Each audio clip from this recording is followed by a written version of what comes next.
గురుభ్యో నమః. ఈ రోజున నవరాత్రుల్లో రెండవ రోజు మనకి సప్తసప్తతి పారాయణంలో నిన్న ప్రథమ చరిత్రం అనేటువంటిది అయిపోయింది, సరస్వతీదేవి. ఇప్పుడు మహాలక్ష్మి అధిదేవతగా ఉండేటువంటి మధ్యమ చరిత్రం అనేటువంటిది అయ్యింది.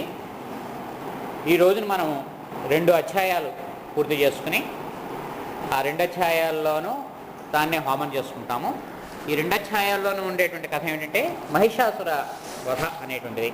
అందుకే సప్తశతికి చాలా ప్రాణభూతమైనటువంటి చరిత్ర కింద దీన్ని చెప్తారు. ఒకవేళ సప్తశతి అంతా కనుక చదవలేకపోతే కనీసం మధ్యమ చరిత్రను చదవమంటారు, ఎందుకంటే మహిషాసుర వధ అనేటువంటిది ఇందులో ఉంది కాబట్టి.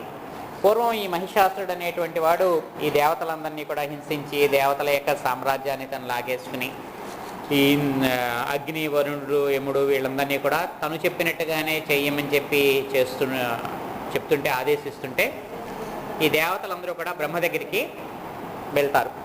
వెళ్ళి ఆయనని ప్రార్థిస్తారు, ఇలాగ మేము కష్టాలు పడుతున్నాము అని చెప్పి. అక్కడే విష్ణువు, శివుడు కూడా ఉంటారు. అప్పుడు విష్ణువుకి, శివుడికి వీళ్ళకి ఒక్కసారి కోపం వస్తుంది మహిషుడు చేస్తున్నటువంటి పనుల వల్ల.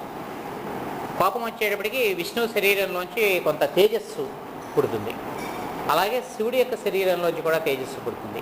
అక్కడ ఉన్నటువంటి దేవతలందరి యొక్క శరీరాల్లోంచి కొంత తేజస్సు ఉద్భవిస్తుంది. ఈ తేజస్సు అంతా కలిసి ఒక స్త్రీమూర్తి కింద ఏర్పడుతుంది, చాలా అందమైనటువంటి ఒక స్త్రీమూర్తి.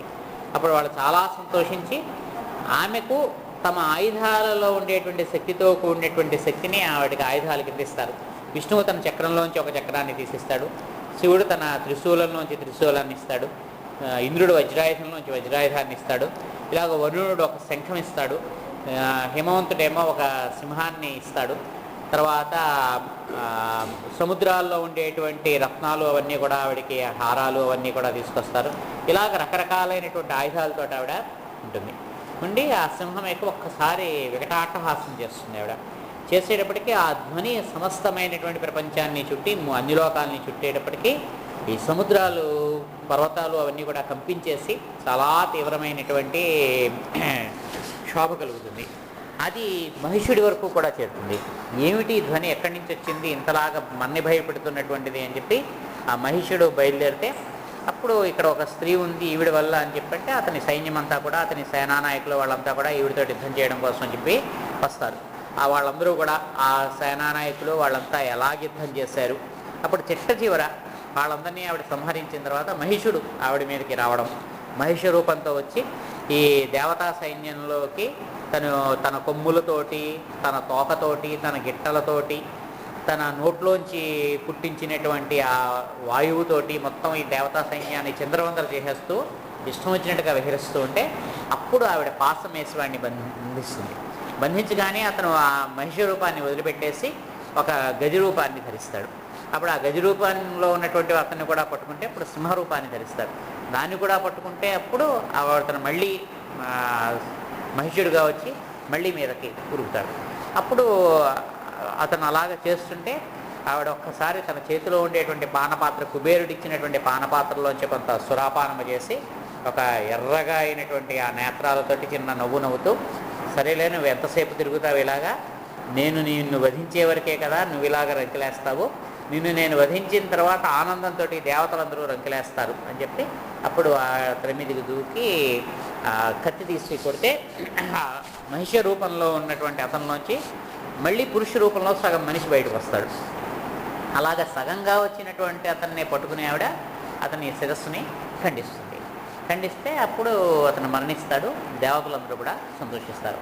ఈ యుద్ధము, ఈ వర్ణన ఇదంతా కూడా మనకి ఈ భాగంలో మనం ఇప్పుడు ఈ 2 అధ్యాయాల్లోనే ఇవాళ చదువుకున్నటువంటి దాంట్లో ఒక అధ్యాయంలో ఈ మహిషుడి యొక్క సేనాధిపతులందరినీ ఆవిడ వధించడం అనేటువంటిది, ఇంకొక అధ్యాయంలో మహిషుడిని వధించడం అనేటువంటిది. ఈ 2 మనకి ఇవాళ. రేపు ఇప్పుడు మహిషమర్దని అనేటువంటి ఈవిడ్ని స్తోత్రం చేయడం అనేటువంటిది రేపు ఉంటుంది. దాంతో మధ్యమ చరిత్ర మనకి పూర్తవుతుంది. తర్వాత ఉత్తమ చరిత్ర అనేటువంటిది, దాంట్లో శుంభనిశుంభులు, చండముండులు వీళ్ళందరినీ సంహరించడం అనేటువంటిది వస్తుంది. ఈ మహిషాసుర మర్దనము అనేటువంటిది మనకి విజయదశమి నాడు జరిగింది అని చెప్పి మనకి పురాణ వక్తం కాబట్టి ఆ రోజు మహిషమర్దని కింద ఆవిడ్ని ప్రత్యేకంగా అలంకారం చేయడం అనేటువంటిది ఉంటుంది. అయితే పెద్దలు చెప్పేటువంటిది ఏంటంటే ఈ కథలన్నీ ఇలా ఉండగా మహిషుడు అనేటువంటి వాడు మనలో ఉండేటువంటి పశుత్వం అనేటువంటిది ఏదైతే ఉంటుందో, మానవత్వం అనేటువంటి దాని కింద ఉండేటువంటి రాక్షస లోకం నుంచి పశువుగా మనకున్న ఉండేటువంటి స్థితి నుంచి మానవుడిగా మనం ఎదుగుతాం. పశువుగా ఉన్నప్పుడు నియమ నిబంధనలకి లోబడి ఉండడము అనేటువంటిది లేదు. వాటికి ఏ రకమైనటువంటి స్ఫురణ కలిగితే, రుచియోదనము కలిగితే దాన్ని ఆచరించడమే. అక్కడ తిండుంటే దాన్ని తినాలనిపిస్తే తినడమే దానికి. అంతేగాని ఇది ఎవరిది, మనదవునా కాదా, మనది కాకపోతే మనం తినకూడదు అనేటువంటి నియమ నిబంధనలు ఉండవు. అటువంటి స్థితిలో ఉండేటువంటి మానవులకు కూడా పశువుల్లా ఉన్నట్టుగానే లెక్క. ఆ స్థితిలో ఉన్నటువంటి వాళ్ళకి పరాకాష్ఠగా ఉండేటువంటి వాడి కింద మహిషుని చెప్తారు. ఆ స్థితిలో ఉన్నటువంటి వాళ్ళకి ఏంటంటే అహంకారం. ఎందుకంటే భౌతికమైనటువంటి బలం వాళ్ళకు ఉంటుంది కాబట్టి తన బలాన్ని తాను చూసుకుని, అంటే ఈ కాలంలో భౌతికమైనటువంటి బలం అంటే మనకి ధనం బలం కానీ, అధికార బలం కానీ, ఇటువంటివి ఏవైనా సరే, ఇటువంటివి ఆ బలంతో చూసుకుని వాళ్ళు ఏం చేస్తారంటే చాలా గర్విస్తూ ఉంటారు. ఆ గర్వాన్ని అణచగొట్టడము అనేటువంటి దానికి అందరూ సమస్తమైనటువంటి దేవతల యొక్క శక్తి కూడుకోవాలి. అంటే అన్ని దేవతా గుణములు మనలో ఉండేటువంటి మంచి గుణములన్నీ కనుక కలిస్తే, అన్నిటినీ కనుక మనం ఆచరించి వాటిని కనుక మనం అలవాటు చేసుకుని ఉంటే, మనలో ఉండేటువంటి పశు ప్రవృత్తి ఏదైతే ఉంటుందో అది సమస్తముగా మొత్తముగా అణగిపోతుంది. లేదంటే కొంతగానే అడుగుతుంది, మళ్ళీ పుడుతూ ఉంటుంది.